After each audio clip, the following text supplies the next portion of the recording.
I suppose, first of all, some people might say that this, of course, is an amendment that protects the freedom of the individual, that people should be able to say things that they want to without consequences in their financial lives. However, there'd be another group of people who say, isn't it the freedom of any company to decide who they should or should not do business with? I don't think it's the freedom of any company to be able to make decisions based on political reasons. And I do think that, if you're putting yourself out there as a company that provides a service, to demonetize an individual or an organisation because you don't agree with their political views, that is completely wrong, and that shouldn't be allowed. And there needs to be legislation put in place to make it illegal for service payment companies to be able to do that. And that's what this amendment is seeking to do.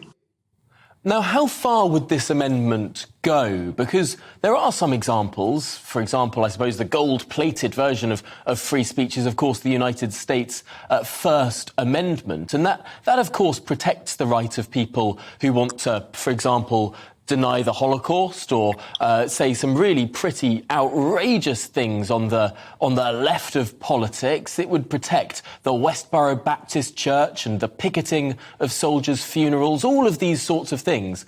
Is that all the sort of speech that is going to be protected in this sort of amendment? Yeah, and I do think, when you're listening, the people who deny the Holocaust, we might think their views are unacceptable, but they are entitled to those views. So this sort of amendment is not left or right. It will encompass all freedom of speech. And, free speech is free speech, whether we agree with those views or not. We don't have a right not to be offended, but we do have a right to express our opinion, our views, our freedom of speech, our opinion. And that's really important, that we have that right to do that. Freedom of speech is an internationally recognised right, human right. And whether we like those views of other people or not, or we agree with them, is irrelevant. It's the fact that we have that right. That's the most important thing. And of course, it is always those edge cases that are going to be the most contentious, the speech that most people would find most disagreeable, that most right-thinking people would want to create more speech to counteract.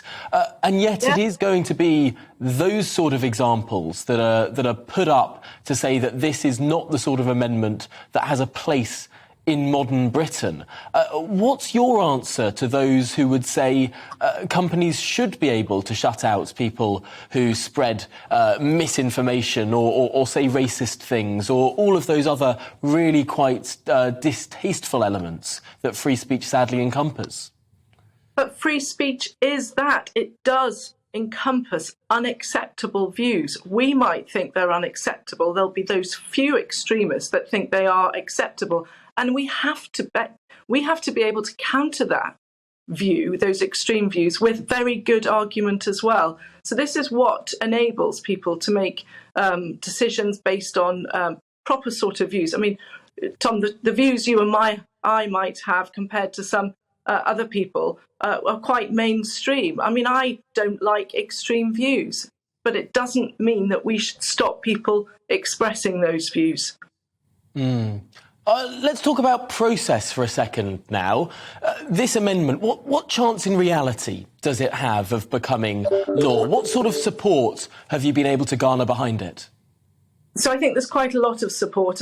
Miriam Cates, who is MP for Penistone, when the PayPal exited Toby Young's accounts, the Free Speech Union, we garnered some MPs together and wrote a letter to the then chair of the Treasury Select Committee, Mel Stride, and also to the former to Andrew Griffiths, who's still the financial secretary to the Treasury, who's the minister on this bill, to voice our concerns about what PayPal was doing. And there were a number of MPs that signed that letter. So this really is the start of a process of really highlighting the issues. So the amendment was tabled. It was debated in the bill yesterday. I didn't push it to a vote because if I pushed it for a vote and it wouldn't get through on the basis that The minister showed support, but he was querying whether it was the right legislation to put it in, whether the financial ombudsman was a better recourse to action, or whether Financial Conduct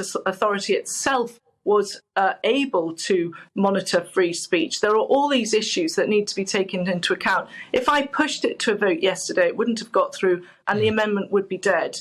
So we have highlighted it. It now means that we are at the start of a process to really start looking at this whole issue. And I will obviously take up the Minister for his offer with a meeting with me and with other organisations and MPs to really look at how we can ensure that companies like PayPal, those payment service providers, cannot demonetize individuals or organisations because they don't agree with their political views. And that is so important that we do that.